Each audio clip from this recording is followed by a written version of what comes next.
আসসালামু আলাইকুম রহমতুল্লাহ। নাহমাদুহু ওয়া নুসাল্লি আলা রাসূলিল কারীম, আম্মা বাদ।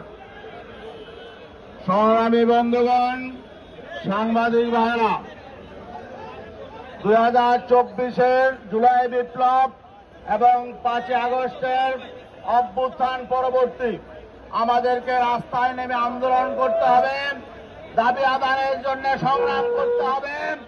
এটা আমরা ভাবি নাই, কিন্তু এই অন্তর্বর্তীকালীন সরকার আমাদেরকে দাবি আদায়ের আন্দোলনে রাজপথে নামতে বাধ্য করেছে। তাদের 3টা অঙ্গীকার ছিল, আমরা শুধু বলতে চাই আপনারা আপনাদের অঙ্গীকার পালন করুন। 1 নাম্বার, তারা রাষ্ট্র সংস্কার করবে।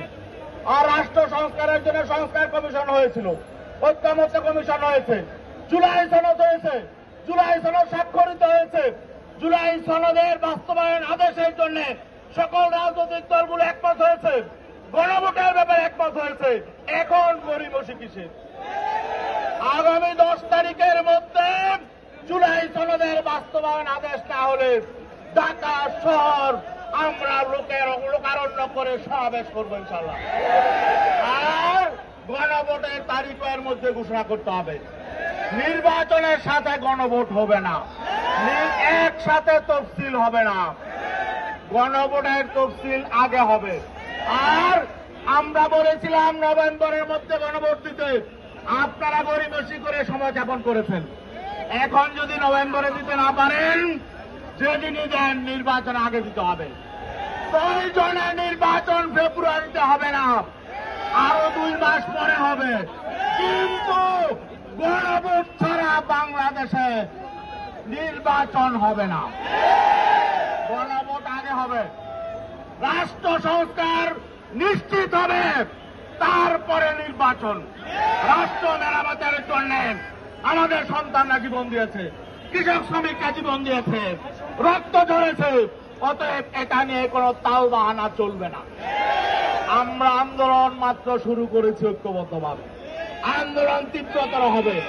আপনারা যদি আন্দোলন চান, আমরা আন্দোলন দেখাবো। আর যদি আপনারা অঙ্গীকার বাস্তবায়ন করে সোজা পথে হাঁটেন, তাহলে আমরাও আপনাদের সহযোগিতা করব। অতএব আজকে স্মারকলিপি দিয়ে আমরা মেসেজ দিচ্ছি, আগামী 10 তারিখের মধ্যে এগুলো ফায়সালা করুন। যারা বলে জুলাই সনদ লাগবে না, জুলাই সনদের প্রয়োজন নেই, সংস্কার লাগবে না, তাদের সাথে বসে আমাদের সমঝোতা করতে বলেন। এগুলো তামাশা, তারা সমঝোতা করবে না।